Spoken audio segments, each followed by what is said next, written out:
أعوذ بالله من الشيطان الرجيم ما أشهدهم خلق السماوات والأرض ولا خلق أنفسهم وما كنت متخذ المضلين عددا. أيضا إلهي سبحانه وتعالى wuxuu ku qeexayaa in nolosha guud ahaan saddexda qaybood ee abuurka uu ka kooban yahay oo ah khalqiga kownka khalqiga nolosha dhulka dushiisa iyo samaawaadka iyo khalqiga insaanku saddexduba inay yihiin arrin qarsoon oo ilaahay mooyaane cid kale oo la ogi ayna jirin. iyadoo ay taasi jirto ayaa haddana ilaahay subxaanahu watacaala waxa uu ku leeyahay aayad kale oo qur-aanka ka mid ah qul siiruu fi lardi fanduruu kayfa badaca alkhalq suma allahu yunshiu nash'ata alaakhira. socda oo eega oo cilmi baadhis sameeya oo waxa daraasaysaan sida uu u abuurmay dhulka iyo cirka iyo noloshuba siday u abuurantay. sidaa daraaddeed ayaa ilaa hadda aqoonta dhimka bini'aadanku gaadhsiisan yahay waxay gaadhsiisan tahay in khalqiga kownka khalqiga nolosha dhulka dushiisa iyo samaawaadka iyo khalqiga insaanku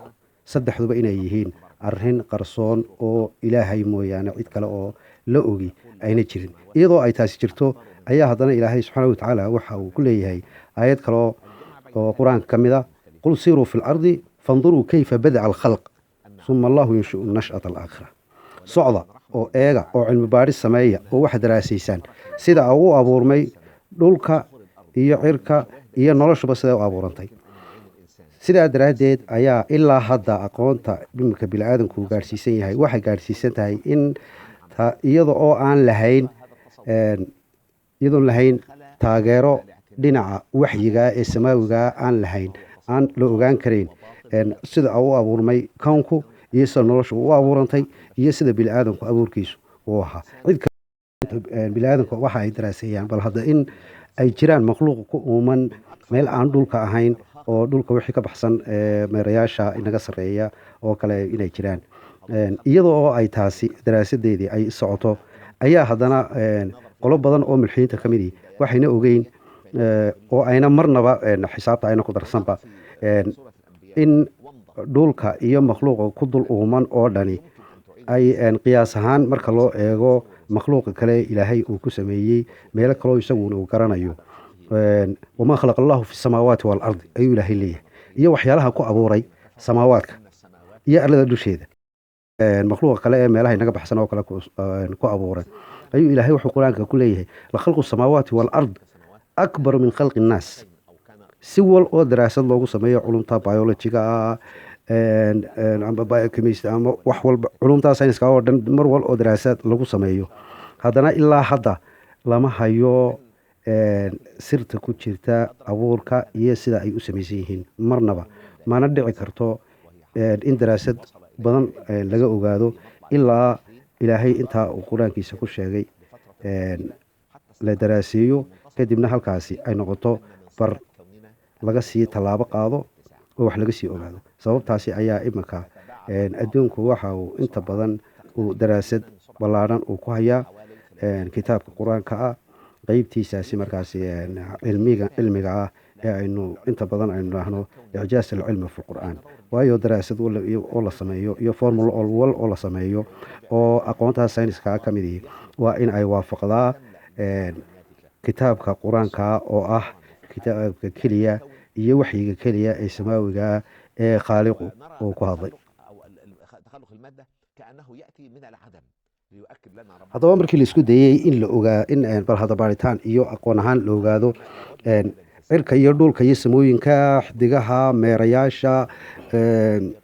meteorska astroodka galaxiga qaybahaas oo dhani bal hadda siday ku samaysmaan oo kale la ogaaday waxaa toos loogu yimi oo aayaddaasi iyo aqoontaasi ay ku fadhiisatay in ilaahay subxaana watacaala 1400 oo sano horteed ou aayad kusoo dejiyey rasuulkiisii maxamed ahaa sal allahu calayhi wasalam oo odhanaysa awalam yara aladiina kafaruu ana asamaawaati waalarda kaanataa radqan fafataqnaahumaa. khitaabku markaasi qur-aan aayaddu waxay la hadlaysaa qolada gaalida miyaanaa ogeyn cidda ilaahay ka gaaloobaysaa miyaanay ogeyn in samooyinka iyo dhulku ay ahaayeen hal kudlad oo isku jirta. waxa iminka ay yidhaahdaan singularity ayaa jiray dabeedna big bam ayaa dhacay oo qarax baa samaysmay oo practical oo sideediya ayuu ilaahay u tusinayaa. daraasadan bini aadamku markaa aqoonteedu maadaama uu ilaahay yidhi awalam yara aladiina kafaruu, miyaanay ogeyn qolada gaalidii. inagu dee islaam ahaan waxaynu aaminsannahay wax wal oo xadiis shariif oo nebi maxamed inoo sheegay calayhi salaatu wasalaam iyo aayad wal oo qur-aan oo waxayno farasa sideeda ayaynu qaadanaa, iimaan ahaan ayaynu inagu ku qaadanay. iyaga laakiinse aayaddani waxay toos u tusinaysaa maadaama oo icjaas tahay oo aqoonta bini aadamku ilaa maalinta qiyaamaha waxay soo saari doonaan ay tahay mid ilaahay uu sii sheegay. maadaama oo ay tahay daraasad wal oo soo baxdaaba waxa ay ku fadhiisanaysaa hal aayad oo ka mid a aayadahaasi ilaahay qur-aanka uu ku sheegayo, ama xadiis shariifa oo nebigu yidhi. oo nebigu marka xadiis la leeyahay uu sheegaya wamaa yandiqu can ilhawa in huwa ilaa waxyu yuuxa. nebigu sidan bini aadanka basharkeennan oo kale oo dee kale muu hadlayn. waxa uu ku hadlayo amara farida ama sheegida taariikha ama nolosha bini aadanka wixii kabeeyey waxay ka yiminayeenuun hal source oo khaaliqa ah oo ilaahay waxa uu soo waxyooday oo afkiisa uu ka dhawaajiyey ayay ahayd. sababtaasi ay aayadda qur-aankuna u sheegaysaa inuuna sida hawada oo kale qofku wuxuu doono iminka uu iskaga hadlo oo kale una la mid ahayn nebi maxamed. waxa uu sheegaya oo dhanba uu yahay waxii ilaahay uu soo waxyooday oo dee khaaliqii abuuray dhulka iyo bini aadanka iyo wax alla wixii ku uuman iyo samaawaadka iyo wixii ku uuman. markaa daraasadaasi ilaa hadda way socotaa, waxaana mar walba lagama maarmaan ah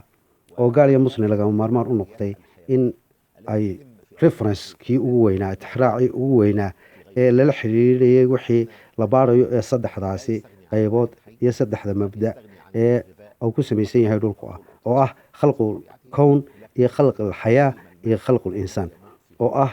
abuurka kownku siduu samaysan yahay iyo abuurka noloshu siduu samaysan tahay iyo abuurka bini aadanku siduu samaysan yahay. markaa bini aadanka waxaa gaar halkan looga dhigay waxa weeyaan khaliifkii dhulka, isaga ayaa ka wakiila wax allo waxa dhulka dushiisa jooga waxa uga wakiila bini aadan oo ammaanadaasi qaaday. oo taas iyadana saasaynu u ognahay.